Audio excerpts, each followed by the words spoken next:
हिंदुस्तान की डेमोक्रेसी की हालत देखिए। 300 एमपीज इलेक्शन कमीशन से मिलना चाहते हैं और कहते हैं कि हम डेलीगेशन लेके आएंगे, हम आपको एक डॉक्यूमेंट देना चाहते हैं। इलेक्शन कमीशन कहता है नहीं, 300 एमपीज नहीं आ सकते हैं। तो यही हालत है, क्योंकि डरते हैं। 300 एमपीज आ गए और वहाँ पे सच्चाई निकल आई और हमने उनको थोड़ा जो उनके काम की सच्चाई है दिखा दी। That is why.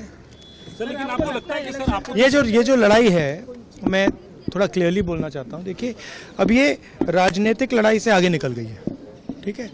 अब ये देश की जो आत्मा है, स्पिरिचुअल देश का जो आत्मा है, उसके लिए लड़ाई हो रही है। कॉन्स्टिट्यूशन की लड़ाई है। 1 मैन 1 वोट कॉन्स्टिट्यूशन का फाउंडेशन है। 1 मैन 1 वोट के बिना कॉन्स्टिट्यूशन का कोई मतलब नहीं है। और हमने क्लियरली दिखाया है कर्नाटक में कि 1 मैन 1 वोट नहीं है।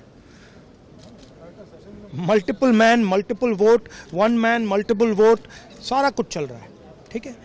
तो ये अब लड़ाई पूरे की पूरी ऑपोजिशन लड़ रही है और हिंदुस्तान के जो युवा हैं उनको ये बात समझ आ गई है। तो अब इलेक्शन कमीशन को छुपना काफ़ी मुश्किल हो जाएगा। वो आपको कहता है कि आप साइन नोटिस का जवाब आप नहीं देंगे, एफिडेविट। अरे भाई, उन्हीं का डेटा है, वो अपने वेबसाइट से वही डेटा निकाल दें।